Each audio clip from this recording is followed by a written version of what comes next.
Hello बच्चों, electric resistance and ohm's law का एक अगला topic ohm's law. Ohm's law क्या कहते हैं? ओम्स लॉ कहता है कि if there is no change in physical state of the conductor, conductor की जो फिजिकल स्टेट है जैसे कि टेम्परेचर है वो चेंज ना हो, तो रेशियो जो है, जो आपने पोटेंशियल डिफरेंस अप्लाई किया है उस कंडक्टर के अक्रॉस और जो उसमें करंट फ्लो हो रहा है उनका रेशियो कांस्टेंट रहेगा। यानी वो ये कहना चाह रहा है कि ये अगर एक कंडक्टर है, ये कंडक्टर है, ये कंडक्टर है, इसमें करंट आई फ्लो हो रहा है और इसके अक्रॉस वोल्टेज वी है और फिजिकल जो कंडीशंस हैं लाइक टेम्परेचर और प्रेशर ये कांस्टेंट हैं, ये इसमें कोई चेंज नहीं हो रहा है, तो V अपॉन आई जो है ये कांस्टेंट होगा। इसे कहेंगे कांस्टेंट, यानी V is equal to I R. R क्या है? कांस्टेंट। तो V upon I is equal to R, या आप कह सकते हैं V is equal to I R. ये ओम्स लॉ है। तो जब आप एक्सपेरिमेंट परफॉर्म करेंगे तो आप देखेंगे कि वोल्टेज और करंट के बीच में जो रिलेशनशिप है उसका ग्राफ कुछ इस तरह से आता है। ये आप ले लीजिए, मान लीजिए इधर आपने वोल्टेज ले लिया है और इधर आपने करंट ले लिया है, तो इसका जो ग्राफ आएगा जब एक्सपेरिमेंट आप करेंगे तो वो एक स्ट्रेट लाइन आएगा पासिंग थ्रू द ओरिजिन, और इसका हम स्लोप निकालेंगे। स्लोप निकालने के लिए एक स्मॉल ट्रायंगल जो है उस लाइन पे बना लेंगे। तो ये यहाँ पे देखा हमने वोल्टेज सपोज V2 आया और यहाँ पे जो वोल्टेज है सपोज वो V1 आया, ये वोल्टेज V1 आया। इसी तरह से यहाँ से इसके पे देखा करंट हमारा फॉर एग्जांपल I1 आया, ये I1 आया और ये जो है ये हमारा I2 आया। तो क्या पोटेंशियल डिफरेंस हुआ? पोटेंशियल डिफरेंस हुआ फाइनल वोल्टेज यानी V2 minus V1 upon final current I2 minus I1। ठीक है, और ये बराबर हो जाएगा कांस्टेंट यानी रेजिस्टर R के बराबर। तो रेजिस्टेंस R आ गया, लेकिन एक्चुअल होता नहीं है। जब करंट इसमें फ्लो होता है तो टेम्परेचर यानी हीट उस रेजिस्टेंस में डिसिपेट होती है। तो हम क्या करें, तो जब हम ग्राफ प्लॉट करते हैं तो ग्राफ हमारा कुछ थोड़ी दूर तक तो स्ट्रेट लाइन आता है, यहाँ तक तो स्ट्रेट लाइन आया। अब इसको तो पूरा स्ट्रेट लाइन होना चाहिए, लेकिन हीट की वजह से ये थोड़ा सा डेविएट हो जाता है, अपनी जगह से डेविएट हो जाता है। कभी कभी एक्सपेरिमेंट में हमको क्या परेशानी होती है कि हमने एक्सपेरिमेंट तो शुरू कर दिया लेकिन जो है वो रीडिंग हमको देर में मिली, तो हमारा ग्राफ यहाँ से स्टार्ट हुआ बजाय ओरिजिन से। तो ये इस तरह की प्रॉब्लम्स इसमें आ सकती हैं। लेकिन आइडियल कंडीशन में ओम्स लॉ जो है वो क्या है? Ratio of the potential difference across the conductor and the current flowing in the conductor is constant if there is no change in the temperature। तो जो पोटेंशियल डिफरेंस का ratio है और करंट का रेशियो है, पोटेंशियल डिफरेंस और current का जो रेशियो है वो कांस्टेंट रहेगा अगर टेम्परेचर चेंज ना हो। ठीक है, तो एक्सपेरिमेंट आप लोगों ने किए होंगे, नहीं किए हैं तो अब आपको करा दिए जाएंगे कि क्लास में। अब आइए आगे चलते हैं कि डेरिवेशन करते हैं ओम्स लॉ का। Derivation derivation of Ohm's law.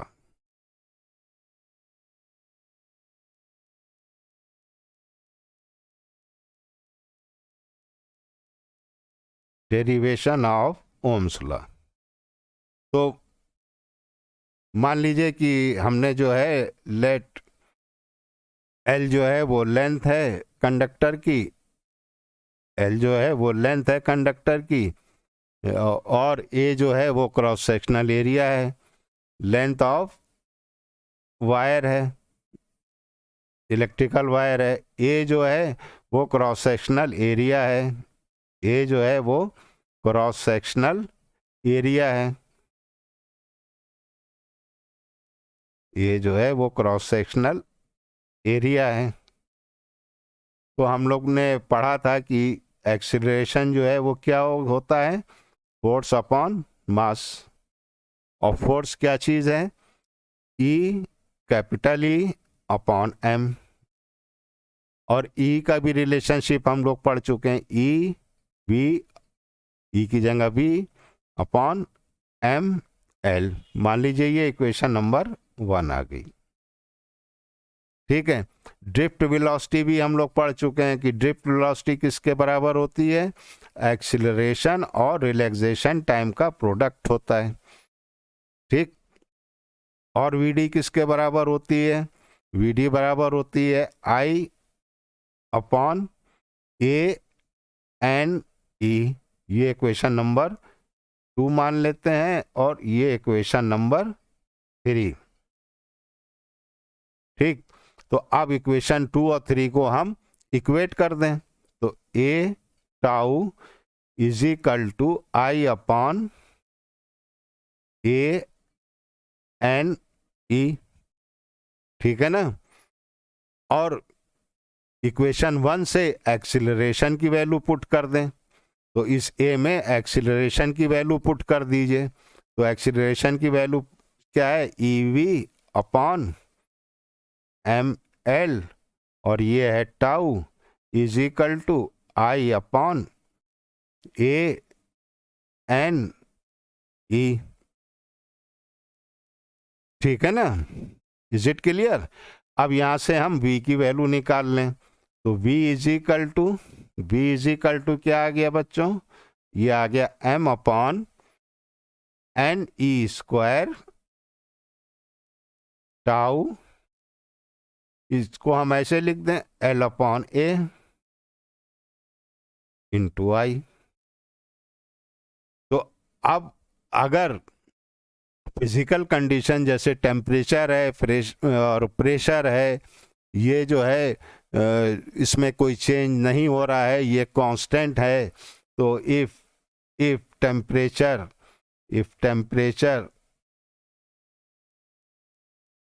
Is constant या प्रेशर इज कांस्टेंट, तो क्या होने वाला है, तो देखिए इसमें क्या चीज़ चेंज नहीं होगी, एम चेंज नहीं होगा और लेंथ भी नहीं चेंज होगी, क्रॉस सेक्शनल एरिया भी नहीं चेंज होगा, नंबर ऑफ इलेक्ट्रॉन्स भी नहीं चेंज होंगे, चार्ज भी नहीं चेंज होंगे, ये रिमेंस कांस्टेंट, ये रिमेंस कांस्टेंट। जब ये कांस्टेंट है तो रिलेशनशिप आपकी क्या आई, v जो है वो प्रोपोर्शनल हो गया I के, यानी v is equal to I R हो गया। यही ओम्स लॉ है, इसी का ये डेरिवेशन है। तो r की वैल्यू क्या हुई बच्चों, तो r की वैल्यू आपकी क्या हो गई, m upon N E square tau m N E square tau, और ना तो लेंथ चेंज हुई है ना एरिया चेंज हुआ है। ठीक है ना, तो ये बात समझ में आ गई। तो इस तरह से हम ओम्स लॉ का डेरिवेशन निकाल सकते हैं। अब आइए स्पेसिफिक रेजिस्टेंस क्या है, स्पेसिफिक रेजिस्टेंस जिसको रेजिस्टिविटी भी कहते हैं, स्पेसिफिक रेजिस्टेंस या इलेक्ट्रिकल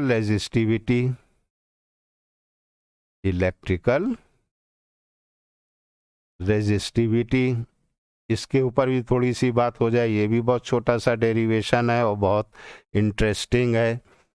तो इसको कैसे डिफाइन करेंगे कि जब किसी कंडक्टर में करंट फ्लो हो रहा है तो ratio of intensity of electric field और करंट डेंसिटी के रेशियो को हम कहते हैं स्पेसिफिक रेजिस्टेंस। तो हम लिख सकते हैं व्हेन, लिखे दे रहे हैं ताकि आपको समझ में आता रहे और आप भी पॉज करके वीडियो को नोट कर लीजिए। When current flows in a conductor, when current flows in a conductor, तो क्या होगा? In a conductor the ratio of the ratio of the ratio of the intensity of the ratio of the intensity of the ratio of intensity of electric field, electric field E, electric field E at any point, किसी भी point पे, conductor के किसी भी point पे, at any point, at any point within the conductor, within the conductor, within the conductor, within the conductor, and the current density at that point, and the current density and the current density at that point, at that point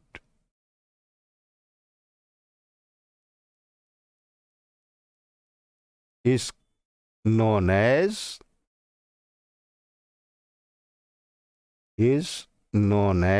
specific resistance, is known as specific resistance या resistivity, specific resistance। और इसको कैसे दिखाते हैं? रो से दिखाते हैं। तो रो किसके बराबर हुई बच्चों? E अपॉन जे के। ठीक है, वेक्टर फॉर्म में अगर आप लिखें इसको, इन वेक्टर फॉर्म अगर आप इसको लिखना चाहें तो E vector is equal to rho और जे वेक्टर। क्लियर हो गया? अब हमको एक रिलेशनशिप बच्चों ये भी मालूम है कि E किसके बराबर होता है? E बराबर होता है V अपॉन L। L क्या है? लेंथ ऑफ द कंडक्टर है। और दूसरी चीज हमको पता है करंट डेंसिटी क्या होती है? करंट डेंसिटी होती है करंट पर यूनिट एरिया, यानी I अपॉन A। तो रो की वैल्यू क्या हो गई? अगर हम इसे पुट करें, रो की जगह E की जगह हम पुट करें V upon L upon I upon A। तो इसको हम ऐसे लिख सकते हैं कि V upon I A upon L। ठीक है, क्लियर? तो V upon I ohm's law क्या कह रहा है? Rho is equal to V upon I क्या चीज है? R, और ये क्या है? A upon L। ये आ गया आपका एक्सप्रेशन काहे का? रेजिस्टिविटी का। क्लियर हुआ? Is it clear? Okay, that's very good. तो स्पेसिफिक रेजिस्टेंस, अगर मान लीजिए एरिया जो है 1 मीटर स्क्वायर है, लेंथ जो है कंडक्टर की 1 मीटर है, तो स्पेसिफिक रेजिस्टेंस किसके बराबर हो गया? रेजिस्टेंस ऑफ द वायर के बराबर हो गया। ठीक है ना? तो अगर हम इसको ऐसे लिखें, इसको हम लिखें if L is equal to 1 meter and area is 1 meter square, तो रो किसके बराबर हो गया? R के। Therefore स्पेसिफिक रेजिस्टेंस या electrical resistance is equal to resistance, और इसका यूनिट क्या होगा, ओम मीटर, इसको कहेंगे ओम मीटर, तो यूनिट हो जाएगा ओम मीटर, ओम मीटर। ठीक है, इज इट क्लियर?